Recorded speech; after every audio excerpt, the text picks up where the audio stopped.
All Hit Radio.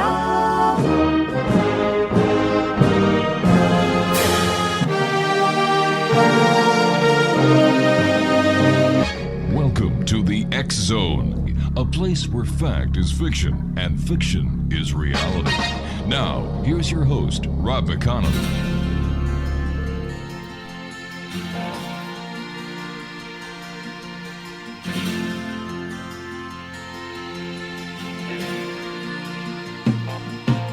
Gonna find my baby, gonna hold her tight, gonna grab some afternoon delight.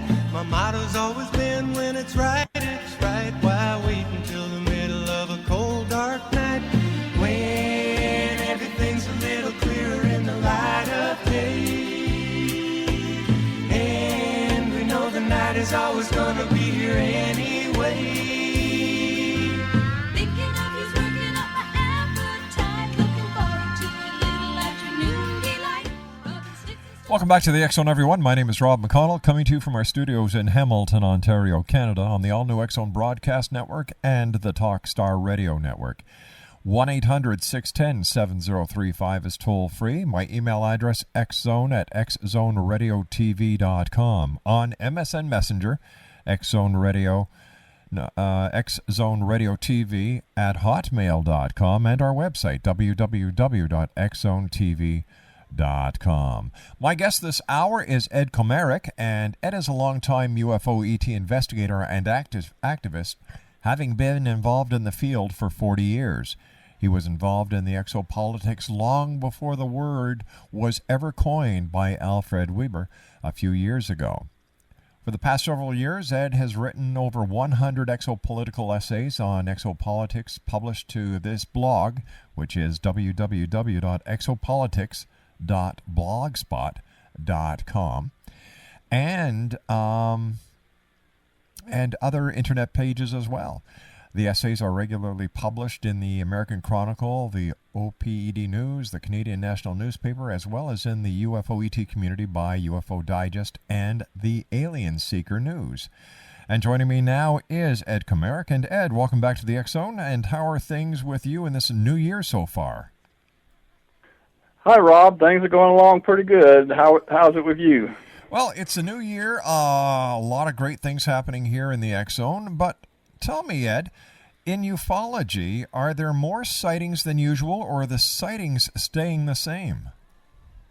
It obviously seems to be they're increasing. There was some stuff I saw on the internet about British UFO sightings, and there was a very marked increase in the last few years. So it's increasing worldwide, and also it seems like people are getting better and better pictures, even though we have problems, with people making better and better fakes. And so it's hard to tell the difference between, what's real and what's not as far as images are concerned. So, when you're dealing with images, it's a good idea to have witness testimony and a UFO researcher, check out the people involved that are, involved with promoting the images. Tell me, Ed, how long and how did you get involved in the investigation and study of UFOs?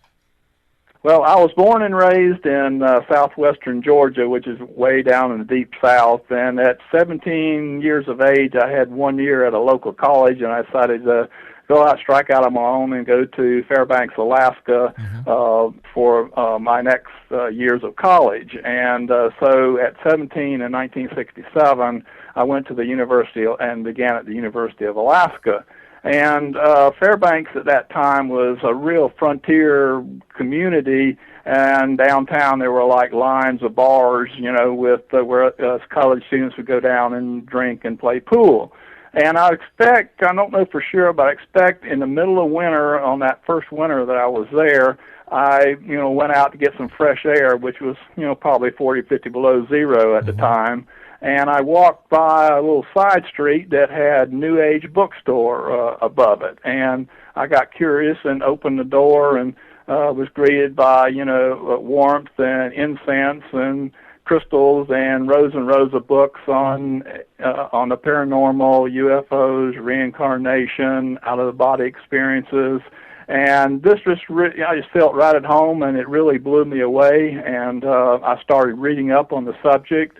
And what happened was is it eventually created an existential crisis in my mind. I went through a very difficult 3 or 4 years in adapting to all this new information and expanding my worldview. But since that time, it's been up all the way, because I learned to discipline my mind and my mind and my emotions, and kick out depressive thoughts and things like that. So I've developed a very positive attitude for the rest of my life, and I've continued to be involved in all these different areas. But I've tended to focus on UFOs because it's one of those things that's where you can, there's evidence, solid evidence, where you can kick the tires, so to speak, crash retrievals and that sort of thing. So I've tended to focus over the years more on UFOs, but I'm still very interested in other aspects of the paranormal, because that's a much larger worldview or perspective in which the ET reality also resides, All as right, well as our terrestrial realities. Stand by, Ed. You and I have to take a 2-minute commercial break. Exonation Ed KOMAREK is our special guest. www.exopolitics.blogspot.com. Ed and I will return on the other side of this 2-minute commercial break as the X Zone continues from our studios in Hamilton, Ontario, Canada, on the all-new X Zone Broadcast Network and the Talkstar Radio Network.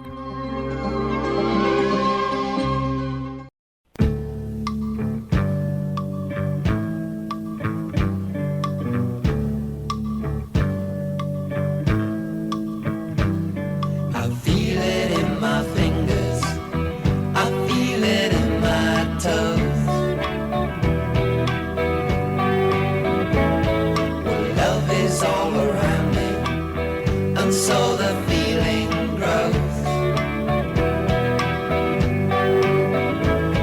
It's written on the wind, it's everywhere I go.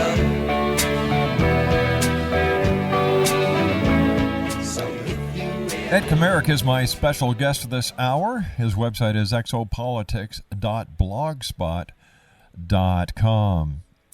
Ed, there are those that are uninformed, and they often ask whether or not the aliens actually pose any threat to us, and should we really care about it?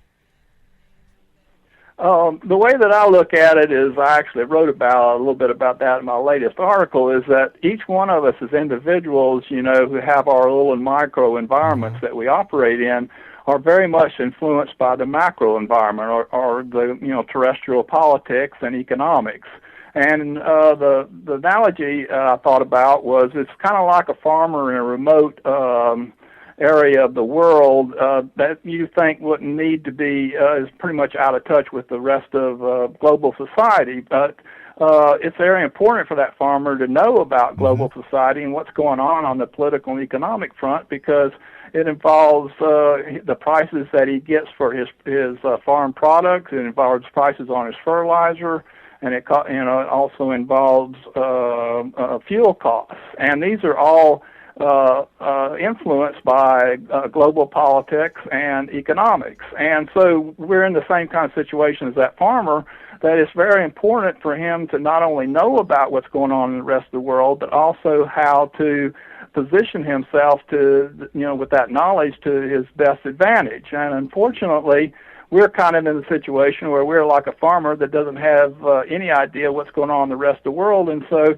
he's at mercy to changes in fuel costs and crop prices, and cannot, change his crops, to meet the different market conditions around the world. So somebody that knows, has an overall perspective, has a great advantage, over the farmer that, has a very limited perspective. And so I kind of think of it that way, that we're being impacted on a exopolitical basis in ways that we do not, most people don't even have an inkling of what's happening to them, but they're being impacted, and what you don't know definitely can hurt you.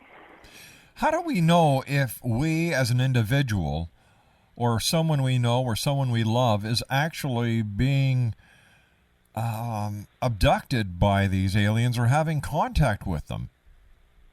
Okay, it's tough, dealing with one individual, but the way that I like to do is that I like to gather as much information as I can from, what I expect, are credible individuals and other credible information, and then cross-reference that information to come up with patterns, general patterns as to what's really going on. So I'm not dependent upon what one particular individual experience has to say, but more about where many individuals are involved, and using comparative analysis on the information that I've gathered to come up with these patterns. And it's true, some cases, people have a lot of other motivations other than the truth, and you have to winnow out the wheat from the chaff, so to speak. And for an ordinary person, that's very difficult to do because they don't have,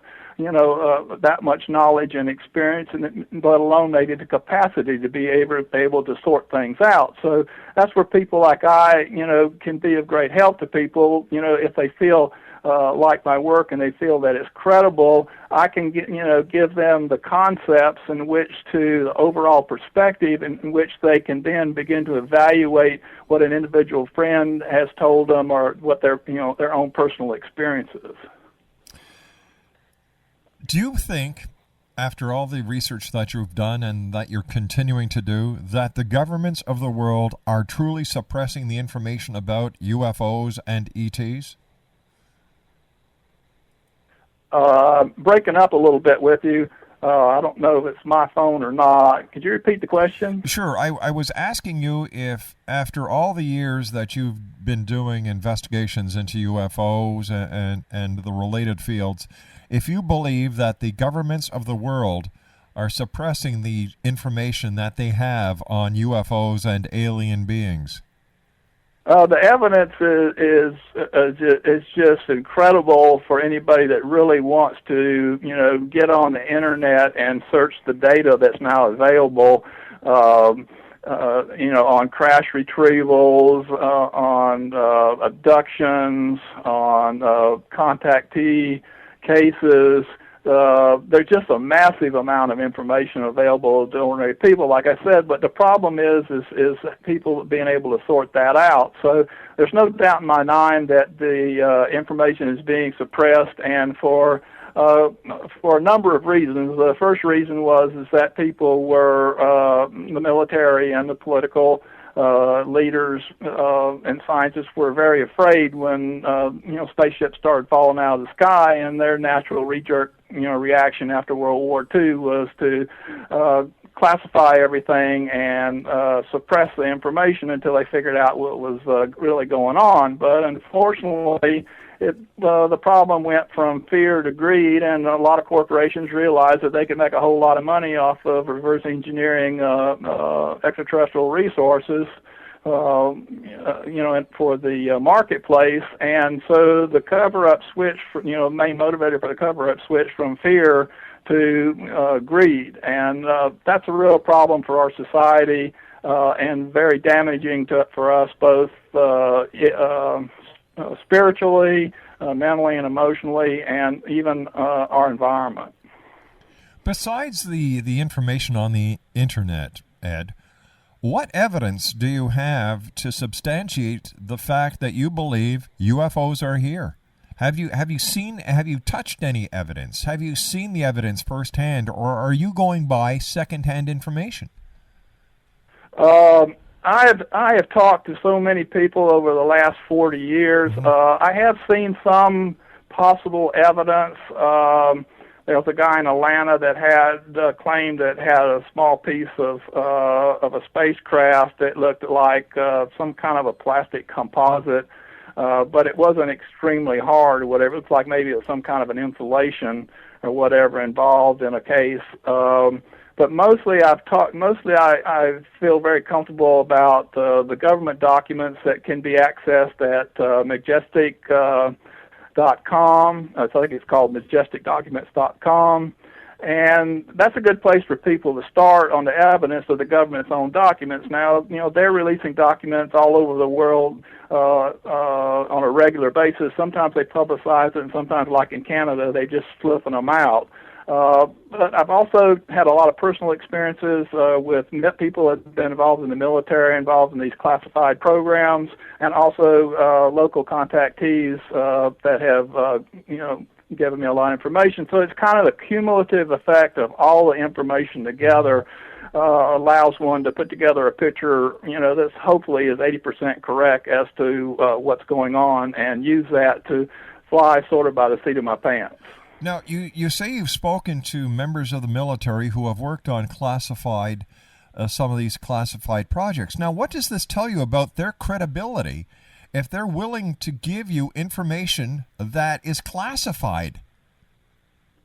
Well, they can get into a lot of trouble, but people talk, and some people feel so strongly about this that they talk to me, and my blog has been very helpful, and it not only is a way of distributing information and concepts to the younger generation that they can build on, but it also allows me to build up a powerful intelligence gathering network, and people contacting me. But one example was Sam Stanland, who was a local guy, and I became good friends with an abductee daughter of his. I interviewed him, and unfortunately he made a mistake of he was supposed to get back to the Pentagon, and the Pentagon was supposed to get back with him, and they didn't.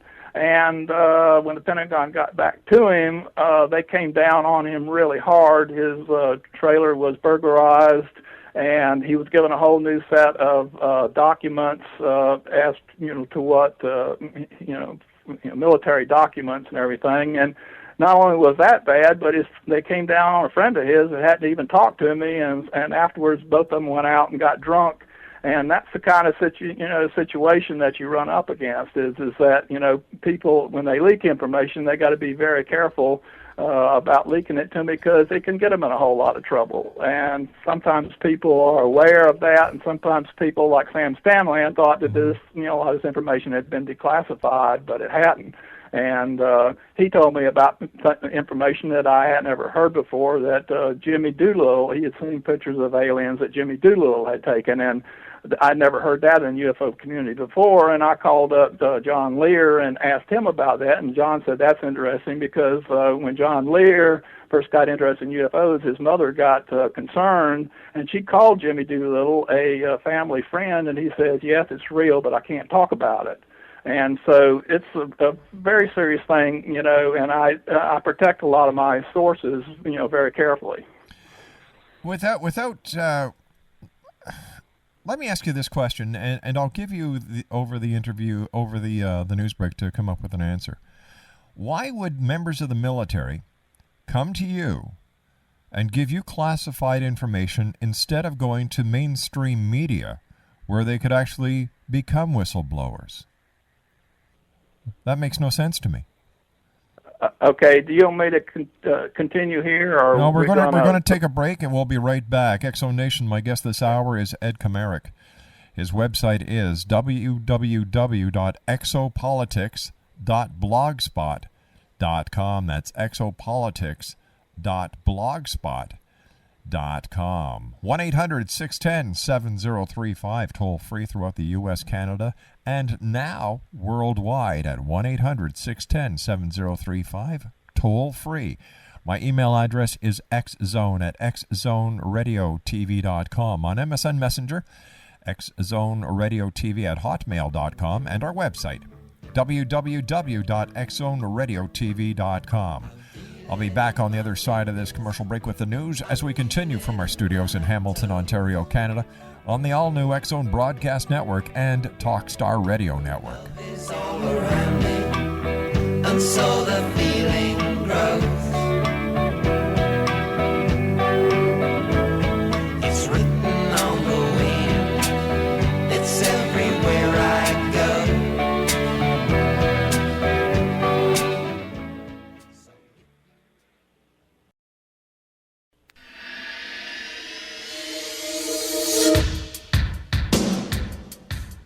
My name is Michael Telstar, Canada's leading mentalist from Toronto, Ontario.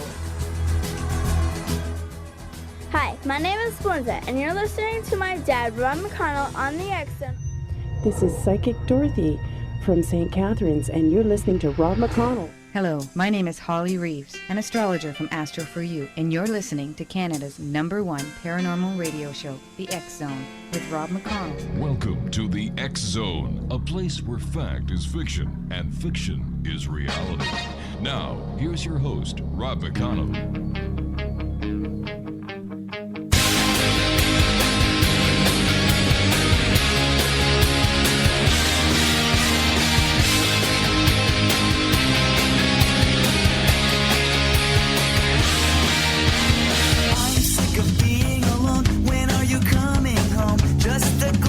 Your face, I can remember smelling your hair. I'll meet you anywhere, somewhere that no one can retrace, somewhere where no one will know our faces. She has two arms to hold me, 4 legs to wrap around me.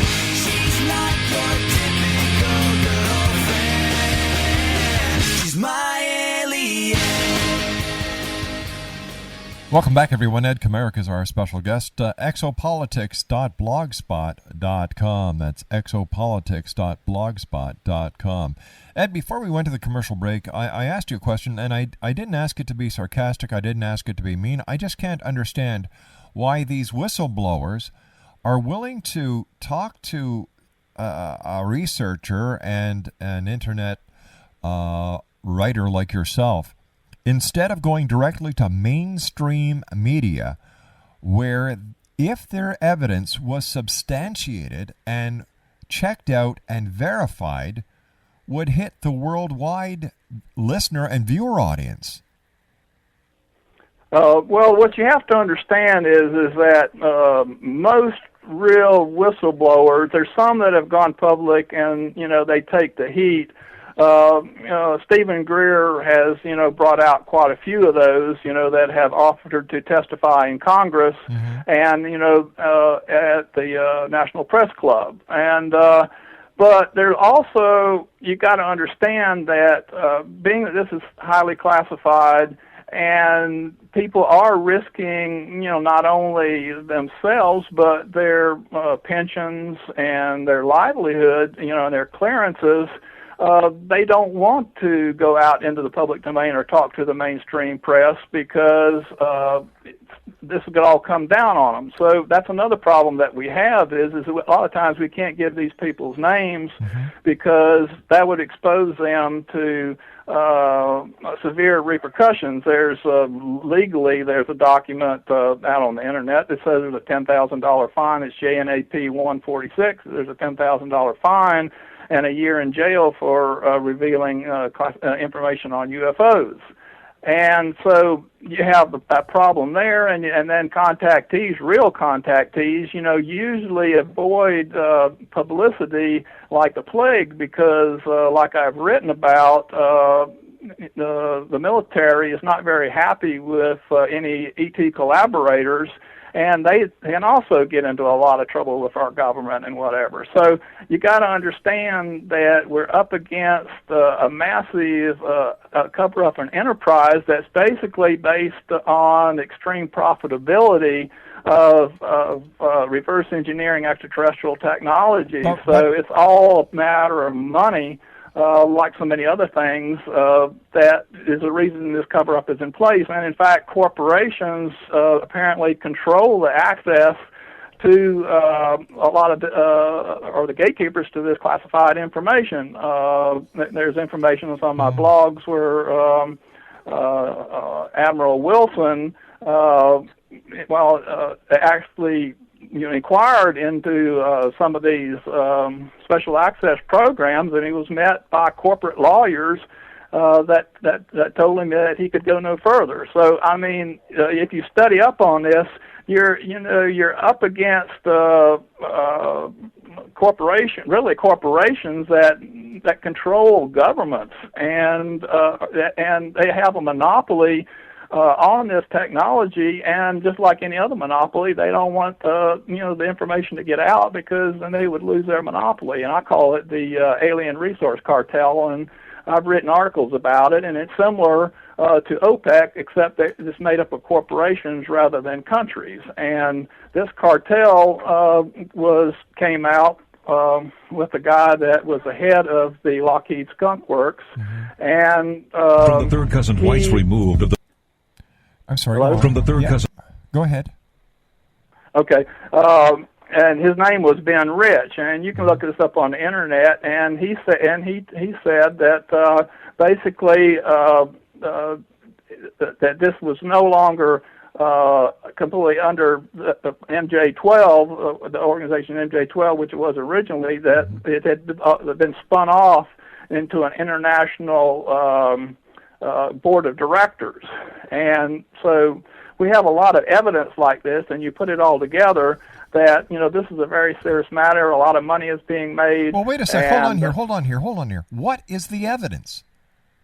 Okay, take Ben Rich's testimony. He was the head of the Lockheed Skunk Works, for instance. You can look him up on the internet. I've got links to him through a number of my articles. Just tell me what the evidence is. Okay, the evidence is that he came out and publicly said that we have the technology to take ET home, and he said that the whole UFO situation was no longer in control over governments, but it was had been privatized and was now being run by an international board of directors. And, that's just one little very small piece of evidence. Now, if you want to get into documentary evidence, people can go to majesticdocuments.com. Well, wait a sec. Hold on here. Wasn't the Majestic 12 documents debunked as a hoax? Oh, of course, anything that comes out that gets serious interest is going to be debunked by somebody, because that's part of the program. Oh, wait a minute, Ed, discrediting this phenomenon. Ed, wait a minute. Hold on here. If it's plausible and people believe it, then it's real. But if people cannot substantiate its validity, and serious people question its validity, then it's all part of a conspiracy. Maybe that's why the mainstream media doesn't take ufology very seriously, because there's a lot of talk, there's no meat, there's no evidence. There's a lot of claims that the UFO community makes, Ed, that cannot be substantiated. Well, I think that is simply not true, that anybody can go and look up this evidence for themselves. Like I just talked about Ben Rich's testimony. You can talk about Admiral Helen Carter. He was the first head of the CIA. He came out to say that, UFOs were real. It's on my blog, some of his quotes. Barry Goldwater went up to Curtis LeMay, who was involved in all this, and Curtis LeMay said, and asked him about the bodies and crashes at Wright-Patterson's Air Force Base. This was Goldwater, your presidential candidate. He was also an Air Force general. He went up to Curtis LeMay, and Curtis LeMay said, don't ever ask me that question again. And you can look that up on the internet. I mean, you can see so many quotes and so many famous people and well-known generals and military people and politicians and whatever. The evidence is overwhelming, but the debunkers would have you believe that there's no evidence. And there's an overwhelming amount of evidence. And these bunkers, a lot of them are basically running counterintelligence on the public to keep the public from knowing what the truth is. Get back to earth for a second, Ed. There are people out there who are as logical and as serious as any of the people in the UFO community would only hope to be. All people are asking for, instead of all this crap that's all over the internet, and all these woo-woo pictures, and all these claims that can never be substantiated, is proof. That's all the world wants, is proof. And, if the government does have information, let me give you this scenario. Tomorrow, President Obama calls a press conference that he is going to tell the world exactly what the United States of America has on UFOs.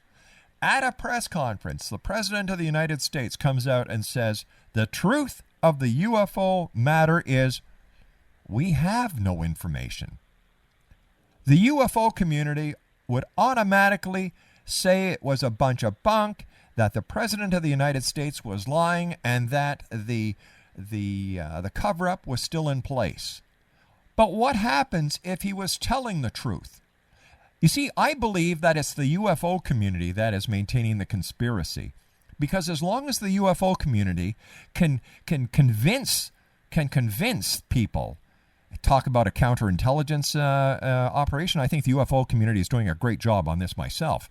As long as the UFO community keeps the government conspiracy theory alive and well, they don't have to provide any evidence of the existence of UFOs. Why not? Because the government knows they have all the evidence.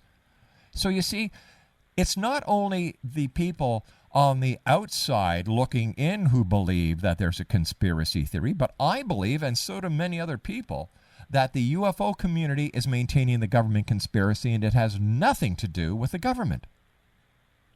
Well, I think you have to seriously consider the alternative. You know, you can go back and read the documents. You know, some have been leaked, some are classified, documents have been leaked. Some, have been leaked by governments. I mean, Britain has released beaucoup documents. France, Canada has even released quite a few here recently, very quietly. Brazil has released a lot of documents. In fact, the Brazilian military and the Air Force generals are talking directly to the Brazilian UFO community and releasing information. I mean, if you want to ignore all this massive amount of evidence that's available and say there's no evidence at all, I think that's really a problem. And the way that I look at it is there's an abundance of evidence, but you've got people that don't want this truth to get. They want to mix it up, and it's not the UFO community that's mixing it up. It's intelligence people in the intelligence community that have infiltrated a lot of times in the UFO community,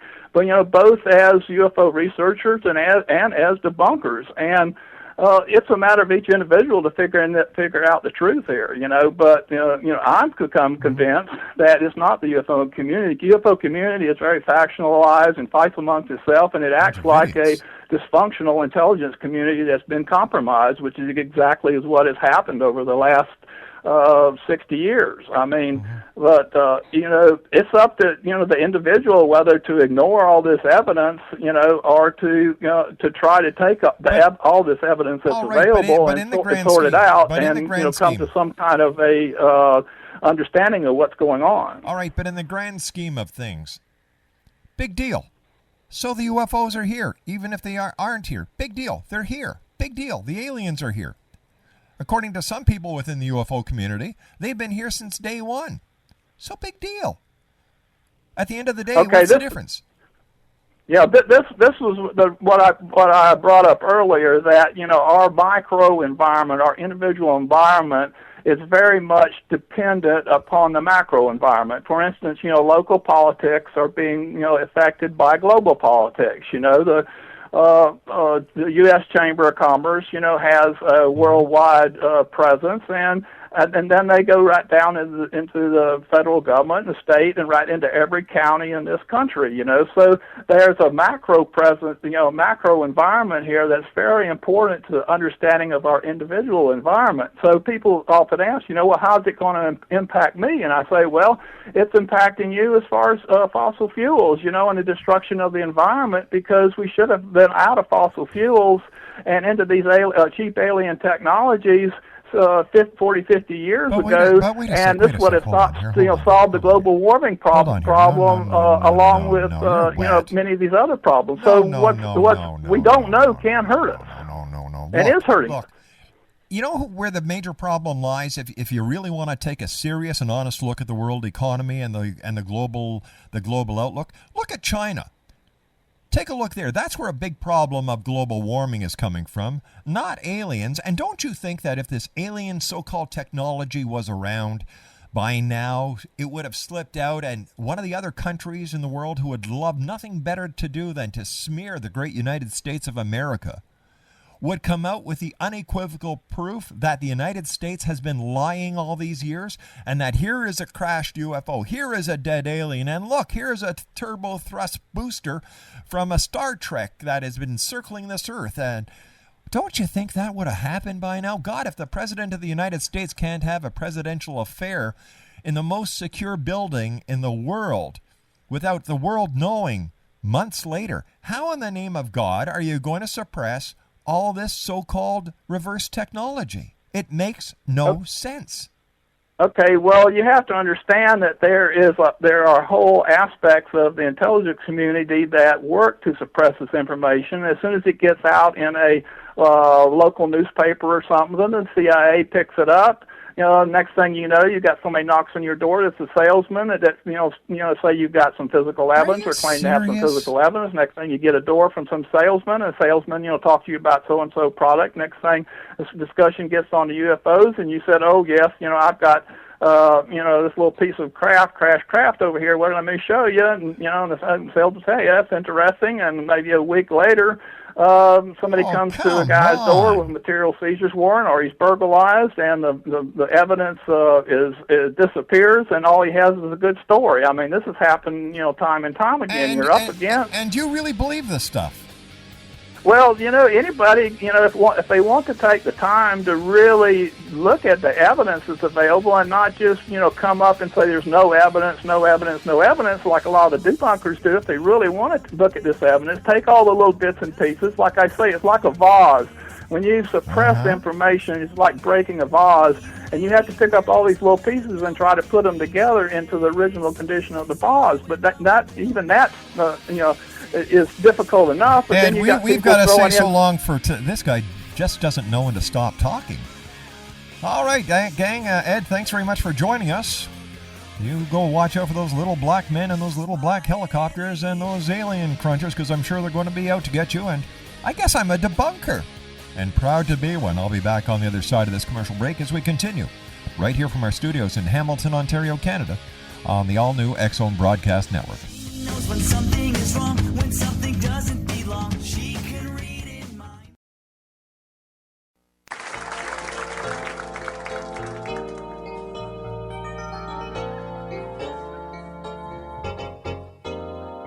Well, I just got back from Roswell, where the aliens have been. And if you ask the feds the cause, well, they'll only lie again. Now I'm hunted by the gumshoes, and I'm wanted by the cops, 'cause they think that I might be the guy making circles in the crops. And I know that there's a conspiracy from the voices in my head. Elvis lives, that's clear to me. It's McCartney who is dead. And if the Mars men should come again and take me, I will go. I will take a trip on their rocket ship. God bless the UFO.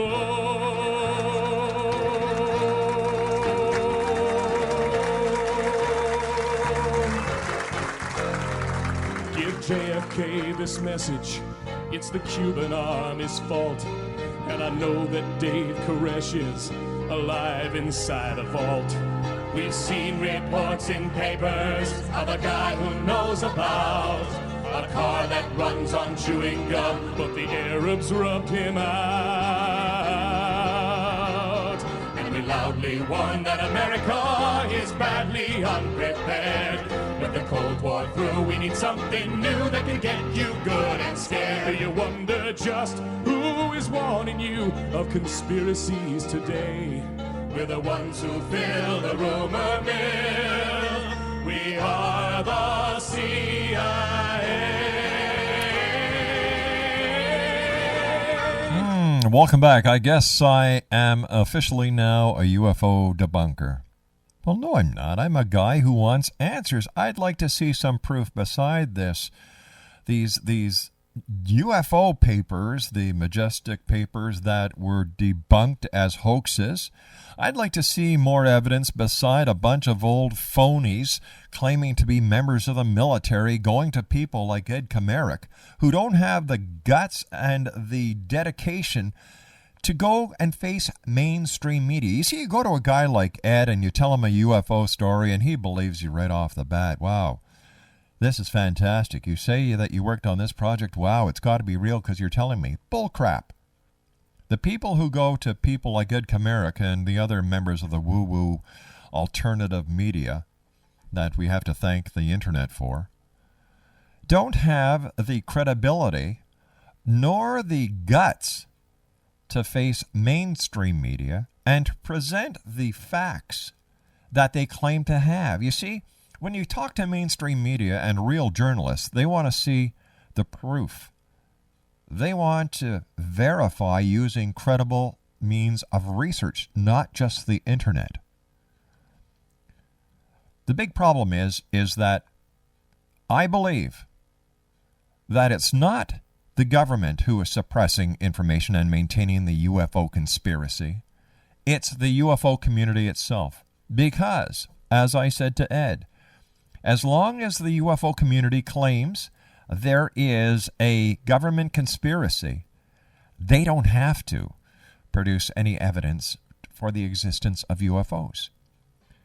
Another thing that I didn't get a chance to ask Ed was, how does he know these people who come to him claiming to be members of the military are who they say they are? How do we know Ed isn't writing all this material himself based on his own personal beliefs, putting it on his blog or into the other newspapers, the internet newspapers that he contributes to? Because, he doesn't want to give away the identity of the person. Why not? Because maybe then we can actually call up the person and say, did you really say this? Where's your proof? I think there's a lot to be investigated into the UFO community, not on the government side, but in the people in the UFO community. There's a number of them in there who, as we've exposed in the past, have very shady pasts. We should start checking more of these people out. When it comes to UFOs, show me the proof. Maybe then I'll believe. I'll be back on the other side of this break. Don't go away.